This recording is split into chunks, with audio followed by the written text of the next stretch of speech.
Hello and welcome back to another video and a return to retro gaming, and I'm particularly excited about this one. This is a Sega Menacer. It's a light gun that was released by Sega in 1992 for use with the Mega Drive, Genesis in the States, and the Mega CD. The idea being that it would bring light guns out of the arcades and into the home for use with home consoles. Now Sega actually brought this out having seen Nintendo's Super Scope, so Nintendo kind of beat them to the idea. This was very quickly rolled out though, and I think it even managed to hit stores in Europe before Nintendo did.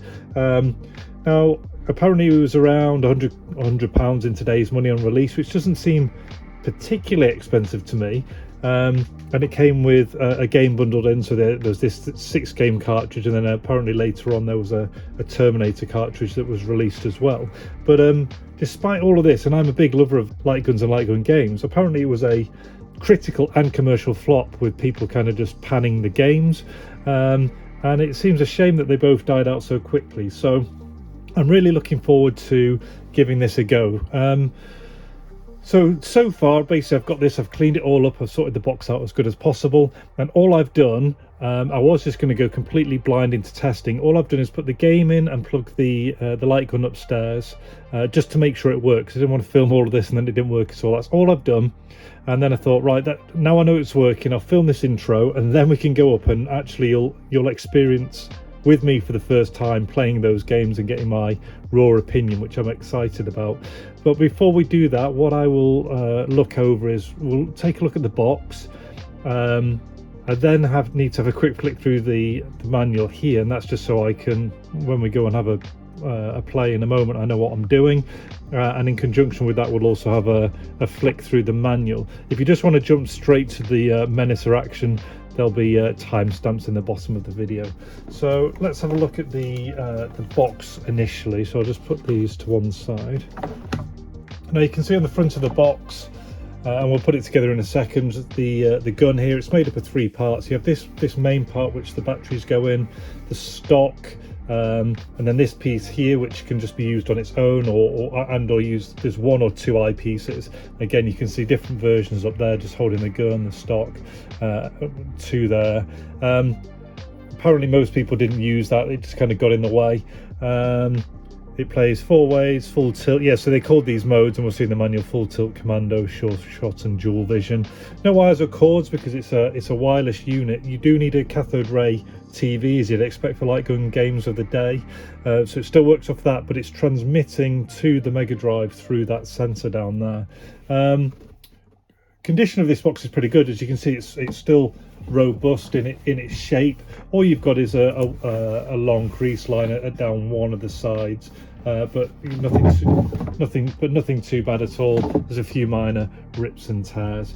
On the rear, again, you can see the master module as it describes there, the main firing piece and the extra parts here, and then it's basically just repeating the information that I mentioned.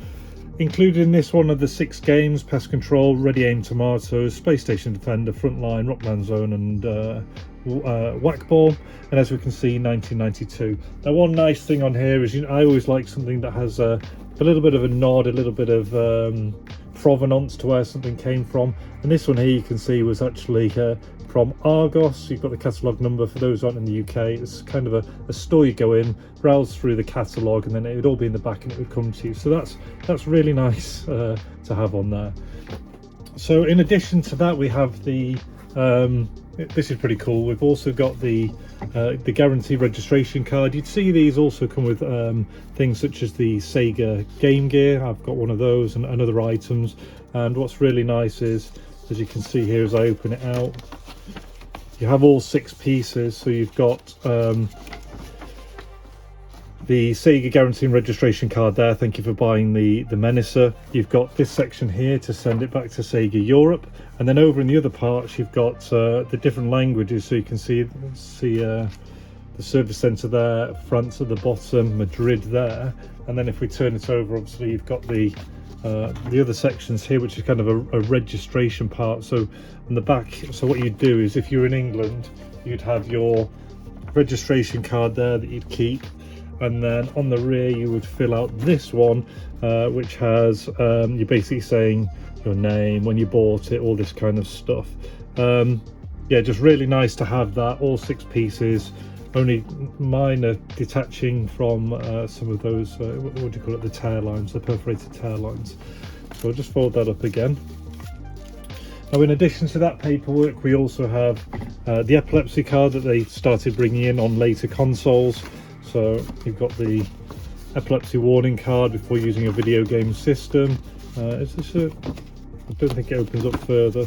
And again, you've got it with other Sega consoles, that warning. And now onto the manual. So the manual is like this, Menacer instruction manual with all the languages down the back. Nice condition there. It's, you know, no fading or anything. It's really good, no rips or stuff like that. So this is just a really nice all-round item. So because I need to know what I'm doing, we'll have a quick flick through. So what it is, setting it up, the 3 modules, yada yada yada. So page 1 again talks about the different sections. It refers to this being the master module, stabilizer module. Just put in there, master module, stabilizer module. Binocular mode is a combination of these with this, and then the infrared receiver. Up here now, I've had this before with other controllers. When you get these peripherals, most of the time they plug into port 2. So plug it into port 2, and you're supposed to put the receiver on the top of the TV or monitor, so its receiving window will point towards the Menacer during play. So what you're looking for is it needs to be able to see that screen there, and obviously it's transmitting through this at the front. And whilst on there, you can see there's 3 buttons here and 1 button there. So that's all makes sense. Install six AAA batteries, so the smaller types, into the back of the master module. Close the compartment cover, use it alone or add the stabilizer. So that's an opportunity for us to look at the master module. Now on this, it's that kind of plastic which over time has discoloured, so you can see up at the top it's got that kind of grey colour, and it kind of goes into that greeny, yeah, it's like a greeny type of grey. Again, you can see just the difference from, and that's where it reacts with the sun over time, and it just does that kind of discoloration. Too large to do any kind of bleaching or whatever on this. Now on the front, obviously, I kind of pointed here earlier, what you're going to get is kind of a transmit and receive working with the CRT. So these 2 sections probably transmitting from there into here, and then you've also got this section as well, maybe to receive the bounce back. As I mentioned, 3 of those there. Now to put it into the back, you lift this up, and then it's 3 batteries there, 3 batteries there, as the manual says. Now the next section, it says that there's 3 modules for triple action. The master module, as we've just said, is the main firing piece. The stabilizer module is a stock that slides on, so it's simply a case of taking this stock, lining it up, and you just slide it on, and it almost locked in place. You have to have like a bit of a firm, just doing it off camera, you do a bit of a firm pull just to release it. It's kind of in there with friction, so you just get it lined up, put it in like that. So that's the stock attached. Then the next section, so that stabilizes the binocular mode, a dual vision targeting system that attaches. With it in place, move the adjustable sight left or right during a game, center the target for dead eye shooting. So this bit isn't actually too badly discoloured. Maybe they used a slightly different plastic on it, maybe a very small amount on there. But as with the other section, it slides on with the bit pointing at the front. So just slide it on like so, locks in place. And then for the binoculars, which again discoloration with age, you can see kind of here versus these bits here, which would have been attached to the gun. And again, you can kind of do a bit of a side-by-side comparison, which leads you to believe maybe it was stored out with one side nearer the window or not. But these can be used either 1 or 2, and as per the other parts, they just slide on front to back like so. And then if I give you a view, the idea is then that as you can't do it with it, as you look down these, obviously if you press your eye to it, you would see more down there. But as you look through it, this other section down here can then be adjusted slightly up and down on one side, or if you give it a bit of a firm push, it does need a firm push, it will go over the other side, and that's maybe if you're more looking down the right. Down. So basically you can either stick this in the center if you're working with two of them, maybe that works down the middle if you've got both eyes open, or you can equally just remove one of the eyes. Like let's say I remove this right eye, and then you could just adjust that so that it was in the center for use for looking down there for your Omega, so you can see straight down there, and you'd adjust that. Now what I have read is that this actually, it's very much like a modern Wii, in which there's the ability to project the crosshairs onto the screen, which makes all of the peripherals, I know it was a big thing in the 90s, all the big peripherals, but it kind of makes them a bit less defunct. But I guess in terms of like how it looks, that's pretty cool when it's all built. So returning back to here, so it says that this is full tilt mode. If we were to remove that top section, that's commando. Dual vision is essentially like that, but without the stock on. Looks a bit crazy, and then without. So here we go. AccuSight cursor for precision targeting beams target crosshairs onto the game for short shot accuracy. So may not be used in all games for your instruction manual. Set up it in the configuration you want. Insert the cartridge. Point it at the screen. Press the trigger on the master module to start the game.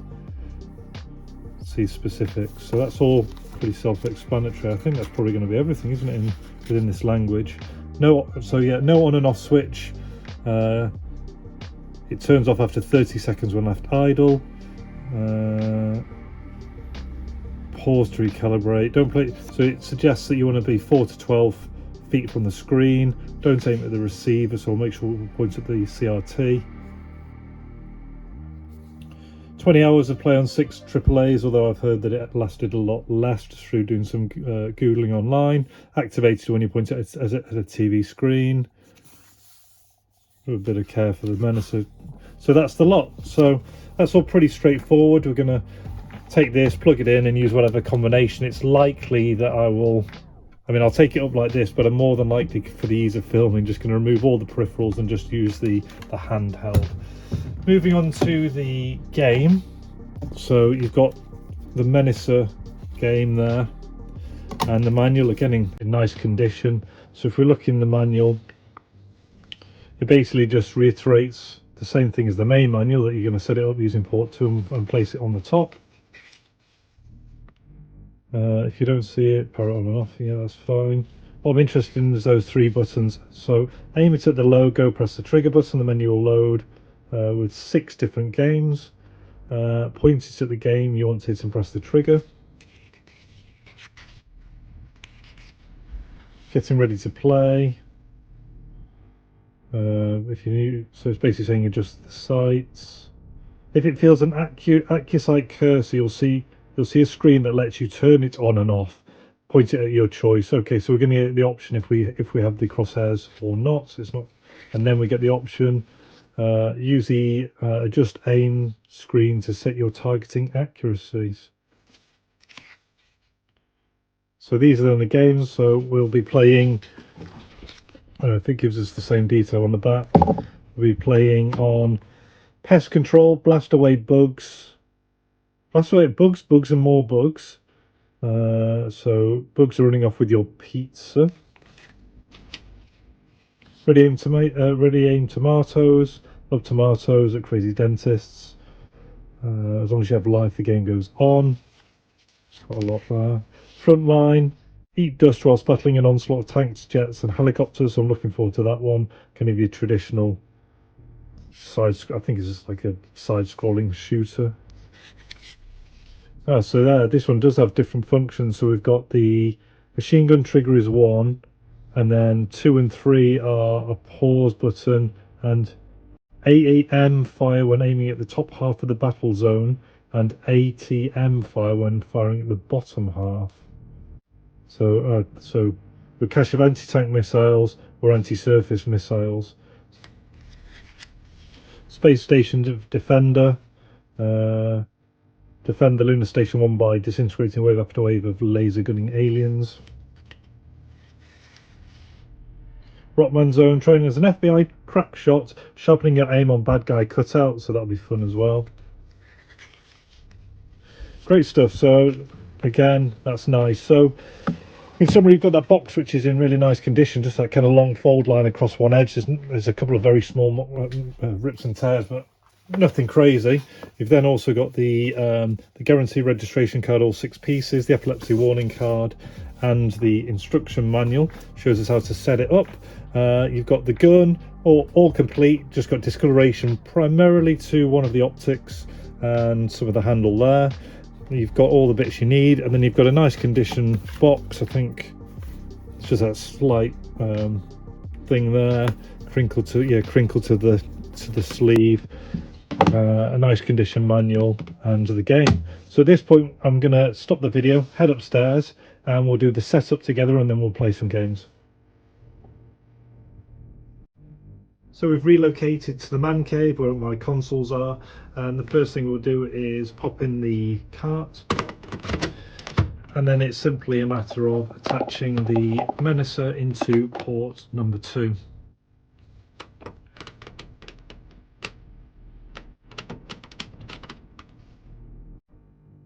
Time to pop in some batteries, so I've stripped all the peripherals on, which then gives us access to the back of, what do they call it, the master module, I think. Open that up, and then it's 3 that way and 3 that way.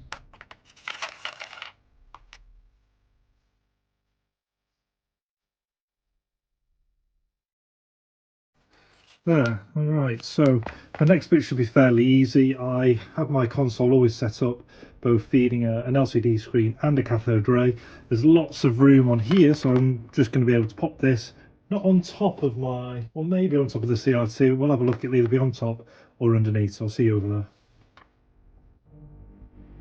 So here we are over at the cathode ray, and you can see I did have the option of putting it down on the bottom here, just on top of the video player, or I have actually just put it up on the top because it's a little bit closer to the screen, and the manual said that it wants on the top, so just push the PS3 back and put it on there.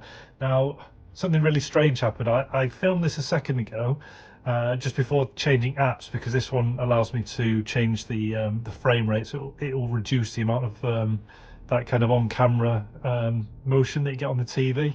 But when I put it on a second ago and I changed the volume using this, the game was responding to this. I'll show you now, so I'll fire it up.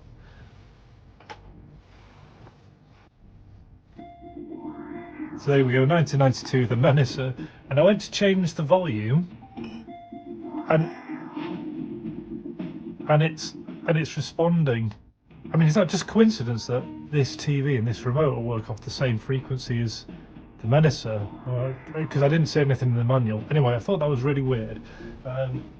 So what we'll do now is we're already set up. I'll put the controller away, and we'll bring in what we're supposed to be using, which is this, now powered with batteries. So hit the start button, and I'm sitting back here just behind it, and now you can see I'm able to quite accurate. I'm only using this, and you know, unguided. I'm just looking around.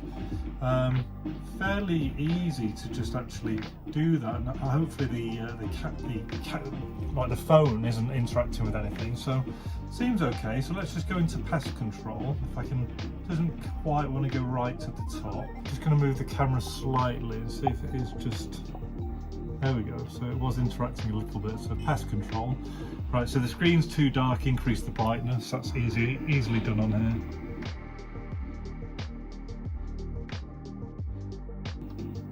Right, so let's try that now. Okay, so we're good now. So level 1. So I think this is the Accuscope it talks about. Now this one was kill the bugs before they eat your food. The donut in the middle. And there was extra points, wasn't there, for killing them both. Now, let's see. I'm going to try those other buttons. That button is pause at the bottom, and the other two display the full screen, but you can't shoot whilst using it. So it's just to kind of give you an idea of where the bugs are coming from.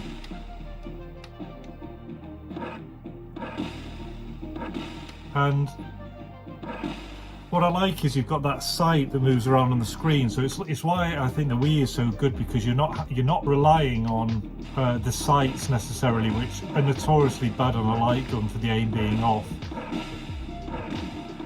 Really good, really going to town on that donut, aren't they? Some queens there. So it's actually really, look, I can move all the way around with ease. It's really not a chore to use. It's accurate. How you can, right, so I've been pressing the trigger kind of single fire style, but if you hold the button down, it's much easier because it just does kind of rapid fire, automatic fire. So you see here, so it's much easier to get them when you're just doing rapid fire.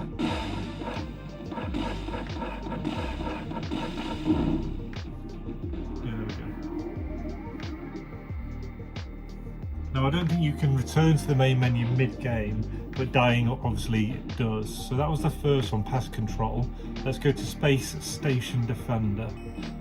Now here, look, we've got normal, random, AccuSight on or off. So I like the idea of having the crosshair, this crosshair on. We've got the AccuSight on, and I'll go normal.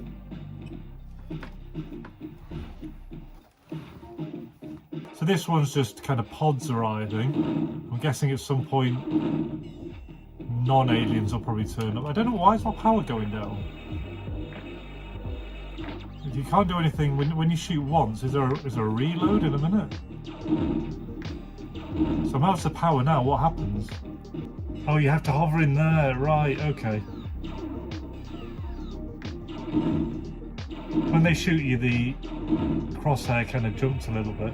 So basically you just point into the bar at the bottom that says power, and that then re-energizes you. I don't know if you can see the crosshairs on the video or not.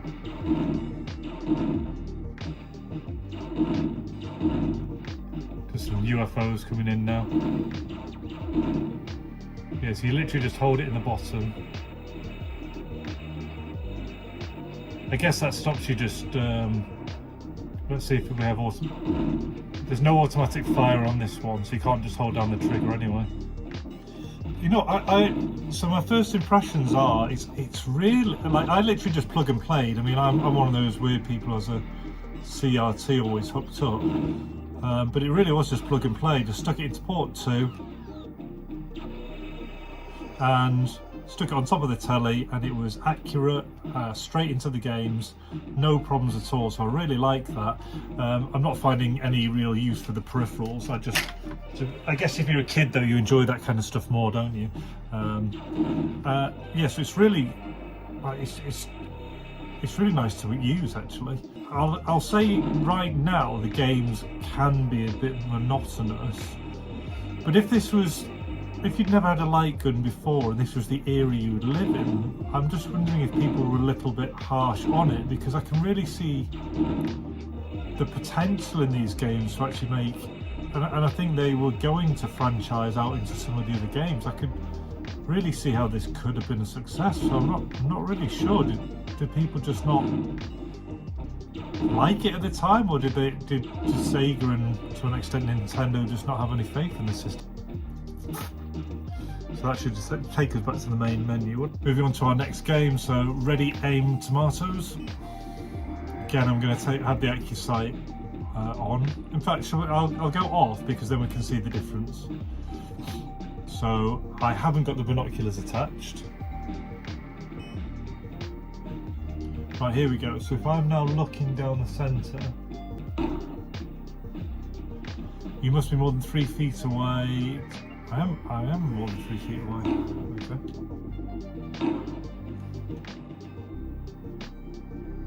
Right, adjust shoot or push pause, test the aim.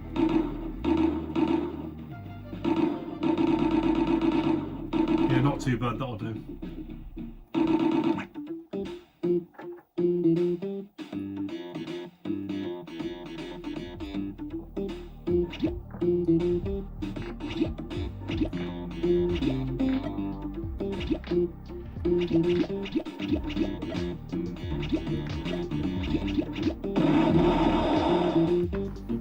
So we're introducing some, does that reverse the direction? Yeah, we're introducing some side scrolling, a bit bright, a bit more cartoony.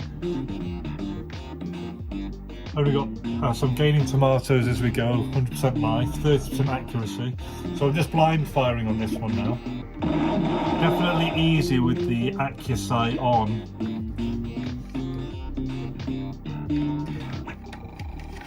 I'm doing it, I'm going in. Right, so I'm set up now with my sight, so I'm actually looking down the sight, and I'm able now to actually just aim at the target. So I'm certainly being a bit more accurate. Here's me concentrating on a blooming ready aim tomato game. So yeah, I was actually just doing this. I'd lined up this to get it pretty close. I'm just having to aim slightly above where it is. It seems to be working absolutely fine. So what I think it looks fairly forgiving, this, because I was playing fairly casually and I'm still at 80%. So I'll save us all the pain, and I'll just hit the reset button. I'm going back to just normal. So let's do that. Whack ball. This is one that looked a little bit like Pong in the menu, wasn't it? Oh, I think you're supposed to turn them all blue, turn them all purple. So it's like that game that you used to go along the bottom and ping the ball up to the top. I guess it could be moderately addictive. You're really not getting the colours on the screen. This is like a really bright, vivid orange, orange purple, this sort of purple screen, bright blue areas. It's just because I've chosen to not give you the lines as much. There we go. Plus, you've got to remember I've got it turned up, the brightness turned up quite high, so that the Menacer would work. But as you're not using the trigger, you're just pointing on the screen. It's not really as engaging, let's say. But it does, I guess it does give an indication of, just because this is my aim, how accurate it is and how easy it is to use. So what I'll do is I'll move on to the next one, because I can imagine that one could be quite boring. And equally I'm excited to try those two that were more of the shooting games. One was the side scroller, wasn't it? And then I can't remember what the other one was. So Frontline's the one I'm looking forward to the most. So let's go to Rockman Zone first. We'll go AccuSight on for this one.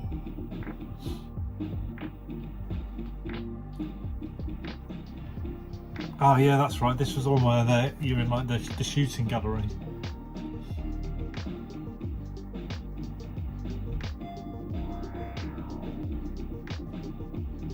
Nothing so far. Who am I supposed to be?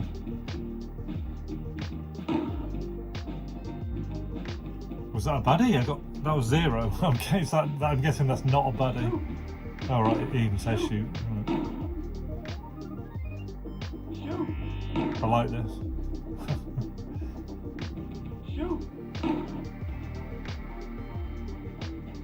Oh right, okay. That was quick for round 1.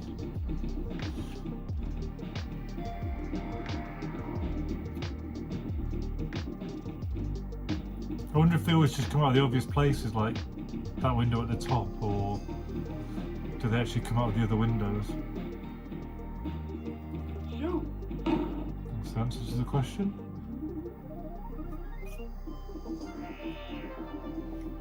So what's nice is, oh there you go, oh that's a bit risque.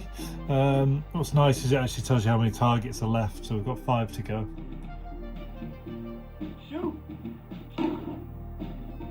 He looks like a baddie too, but I didn't have to shoot him. I thought, yeah, I mean that's reasonable enough. It's your standard type of light gun game of the day, you know, shoot the baddies. Right, we'll move on to the last one, because this one I'm most interested in, because it said that we could use these buttons in a different way when they were at the top or bottom of the screen. So So it was Frontline.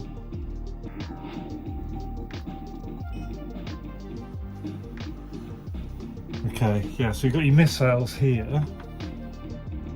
So this is normal machine gun. And then let's try, so the bottom one was pause, wasn't it? And then, oh right, and then when, yeah, I'm with it now. So if I point in the air, you can see it going. So if I point in the air using A, it will fire at the helicopter. If I point at the ground pressing A, it will fire the different type of missile. So down here. But you can also just use your machine gun, which seems reasonably effective. Just going to shoot in front of them a little bit. But yeah, it's one shot kill with the missiles.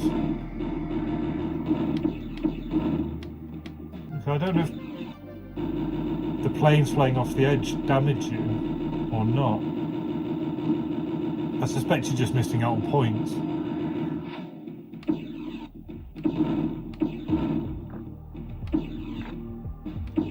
At least they've introduced a bit of variety with machine gun versus air-to-air and anti-tank. So I'm uncertain as to how much you should focus on the tanks versus the aeroplanes. I think the manual told us that one of them was worth more points than others, didn't it? Right, let's put a reset on there. So in summary, that was the Sega Menacer, released in 1992. You saw the box earlier in the video. This is what the game looks like. It has the main section, which I just mainly use today, but it also has the stock, which I guess if you're a kid and you like lying on the ground or whatever and going the full 9 yards, you put that on. I can see utilization for this if you want to turn off the crosshair, put that on. I don't think you'd use both of them in tandem, but actually fairly easy on the hand. The setup was super simple, just stuck it straight on, 6 batteries in the back and away I went. I think what surprised me the most was just how smooth and accurate the light gun was on the CRT. As I've said, I enjoy using the Wii, but sometimes I find you have to almost fight it onto the screen sometimes. This just works straight away, works really well. The games, if that was the first 6 you got, and it was just like a freebie thrown in, almost like getting Altered Beast with the Mega Drive, I don't think you'd have too many complaints back in the day. That's what surprises me, how it was panned. So, and we saw some different things. I liked the kind of cartoony type one of the tomatoes. And then that one was slightly different with the above and below. So I think if you came out with this and then you ensured that you utilised the buttons on the gun more, because most of them that was just pause and they did nothing, or one of them did something. If you could utilise these more, make the games more complex, tie in with some of the franchises like I think they did with the Terminator later on, I could see that being a success back in the day. Maybe I'm just missing something with why it was a flop. If someone knows, let me know. I'll probably have a little search online and find out if anyone else knows why the Menacer didn't work. But that's it. That's my final thoughts. I've enjoyed playing it. If you've enjoyed the video, please like, share, comment, subscribe. It really helps me grow the channel. And until the next one, all the best. Take care and see ya.